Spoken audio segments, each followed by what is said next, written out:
So we come to some of the final instructions that Jesus gave to his disciples before his ascension back to heaven. And this passage is commonly known as the Great Commission. The Great Commission. After his resurrection from the dead, Jesus remained on the earth for 40 days before his ascension to heaven. The Gospels record 13 appearances of Jesus after his resurrection. We saw last week in our study that he appeared to some women the morning of the resurrection. The other gospel accounts tell us that later in that day, that same day, he appeared to Peter, and then the two men on the road to Emmaus in Luke 24. He appeared to all of the disciples minus Thomas the night of the resurrection. Thomas wasn't there. And then a week later, the Sunday after the resurrection, he appeared to all the disciples, including Thomas. Thomas was there the next time. In 1 Corinthians 15, we're told that Jesus appeared to more than 500 eyewitnesses at one time. And that's just some of the appearances of Jesus that are recorded in the Gospels. Of course, there's several other appearances recorded. And the initial appearances of Jesus after the resurrection occurred in Jerusalem, where he was crucified, buried, and raised again. This appearance in our passage today occurs in the Galilee. At some point during the 40 days after his resurrection, Jesus met with his disciples in Galilee. You may remember the story of Peter on the shore of the Sea of Galilee when Jesus restored him back to ministry, saying, "Peter, do you love me? Well, then feed my sheep."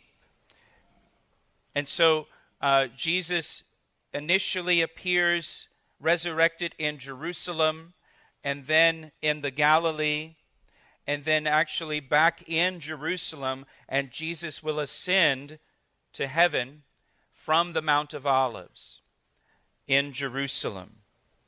Now, verse 16 says, "Then the 11 disciples went away into Galilee to the mountain," note that, the mountain, not a mountain, "to the mountain which Jesus had appointed for them."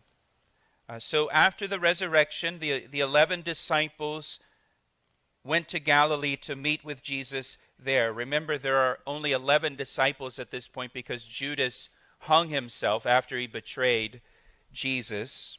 And so they go to Galilee. Now, turn back in your Bible to chapter 26, verse 31. And this is at the Last Supper that Jesus shared with his disciples the night of his arrest before going to Gethsemane where he's arrested.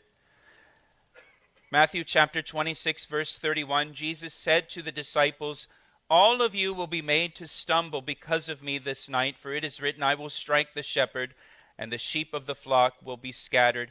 But after I have been raised, I will go before you to Galilee." And so Jesus told his disciples after his resurrection, he would meet with them in Galilee. Now look over in chapter 28, verse 7.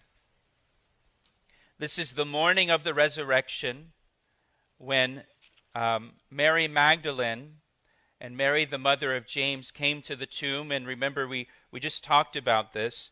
The angel was there sitting upon the stone. The tomb had been opened. Jesus is resurrected. And in verse 7, the angel says to the women, "Go quickly and tell his disciples that he is risen from the dead, and indeed he is going before you into Galilee. There you will see him. Behold, I have told you." And so there the angel informs them to go to Galilee. Look down in verse 10. As the women are returning to the disciples to tell them the good news of the resurrection, Jesus appears to them. And in verse 10, Jesus said to them, "Do not be afraid. Go and tell my brethren to go to Galilee, and there they will see me." And so now In our passage today, the 11 disciples, they go to Galilee. They're in the Galilee, and they go to the mountain which Jesus had appointed for them. Now, it doesn't tell us which mountain this was, but Jesus had appointed a specific mountain for the disciples to meet with him after the resurrection. Maybe it was a mountain that they often resorted to there in the Galilee. It was a mountain that was familiar to them. And so the disciples know where they're supposed to meet with Jesus after the resurrection at this appointed place. And so the disciples go to the mountain Jesus had appointed for them to meet with him.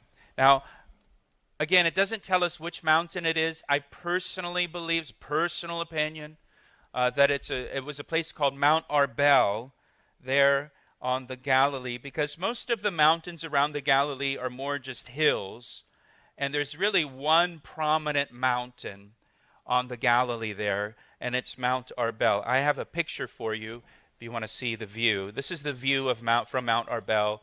It overlooks the Sea of Galilee.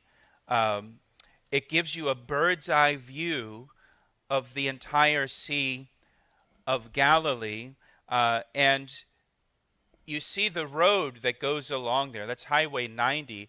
That road actually follows the ancient trade route, the international trade route. People traveling between Europe, Asia, and Africa would travel along that road.